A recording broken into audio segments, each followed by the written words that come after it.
Dan Fallows. This is a name that before this year you're not likely to have heard much, if at all. Though coming into the 2023 season, I feel like Crofty and the whole Sky Sports F1 team have hyped this guy up more than they've hyped up the drivers. So, with all the hype and a Wikipedia page that looks like this, I thought it would be a good idea to take a look at this guy and how he and the team at Aston Martin leapfrogged the 8-time world champs over at Mercedes.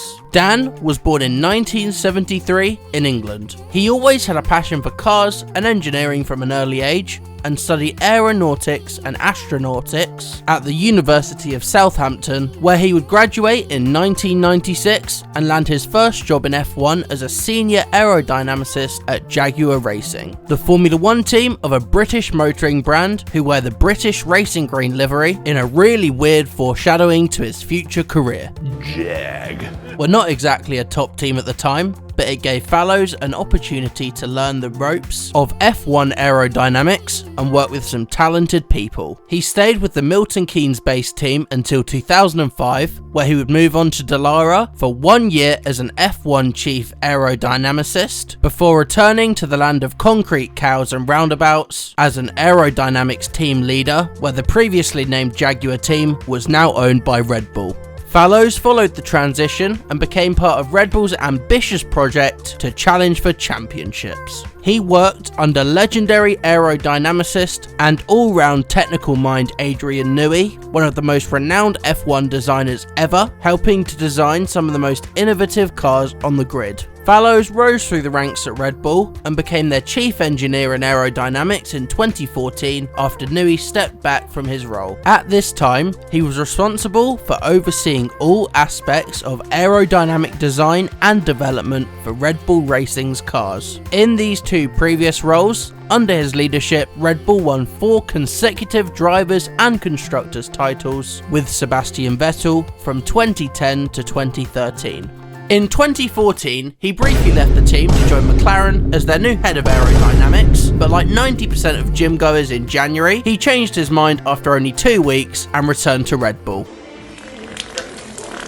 Oh my god, bro. Oh, hell no, man. What the fuck, man? Get your ass on, boy. This caused some controversy and legal disputes between the two teams. Now this brings us to the new era of Formula 1. When I saw our car and I saw everybody else's car, I thought, alright, this looks fast. Where I think we all know Dan from. In the greatest season of Formula 1 ever, 2021, Fallows announced that he would leave Red Bull at the end of the season, citing that he wanted a new challenge and thanked everyone at Red Bull for their support. It seems he forgot to put the massive money bags in that statement, but stated no hard feelings towards his former employers. So, impressed by Aston Martin's vision and ambition, Fallows started his new role at Aston Martin in April of 2022. This has put him in charge of all technical aspects of Aston Martin's F1 project, including aerodynamics, engineering, design, research, development, production and quality control. So, we're currently 2 races into the 2023 season. I wonder how Aston are doing. Oh my god. I think it's fair to say that Aston have not made one small step, but a giant leap for Stroll kind, with Fernando Alonso creating an anti-aging machine to challenge for wins or at least podiums, and a, to be quite honest, an insanely quick green machine under the duo's overalls.